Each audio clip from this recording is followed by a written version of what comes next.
Hello and welcome to Tales of Kamigawa. I'm Amy the Amazonian, and in this series, I'll be reading to you the short stories released by Wizards of the Coast, which detail the history of Kamigawa as it is told in the sagas which will appear in Kamigawa Neon Dynasty. These are best listened to in chronological order, but you can enjoy them on their own. And now, I present to you our story. The Teachings of the Kirin by Emily Tang. Nowadays, Orochi can be found living all over Kamigawa. Once upon a time, though, they were the original inhabitants and guardians of the Jukai Forest. And according to ancient legend, long ago the Orochi used to have legs like other Kamigawan mortals. For centuries, the Orochi led their lives largely within the Jukai Forest, where they existed in harmony with the forest's kami.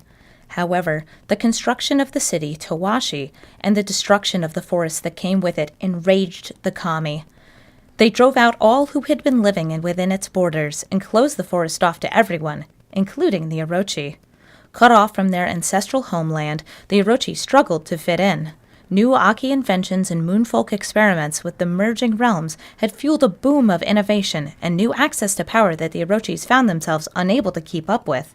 Even worse, they could no longer draw on the kami's power as they were used to. Desperate, the Orochi appealed to the kami for help. In the end, it was the Kirin who answered that call, but the Kirin refused to become the Orochi's new patron, as they first requested. Instead, through a series of tasks and quests, the Kirin helped the Orochi understand the truth behind their loss of power. The kami of Jukai Forest and their anger at the mortals hadn't stopped at physically ejecting them from the forest, but had cut off all who drew strength from them as well.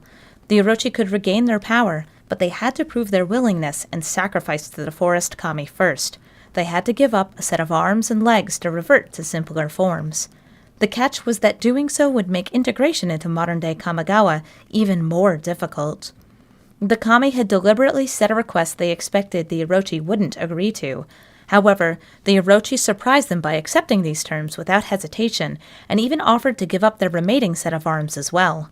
Touched by their devotion, the kami granted the Orochi power magnitudes greater than what they had ever had before, and instead of simply taking all their limbs, granted the Orochi a new form to help them better channel that power.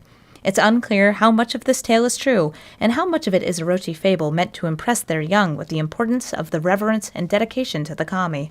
Either way, it's one of the Orochi's most well-known tales and a popular topic for artistic depictions, such as this vase and flower arrangement. The vase shows Orochi in their legless form as a celebration of their new shape and is used to hold an arrangement of flowers magically grown to invoke the Kirin.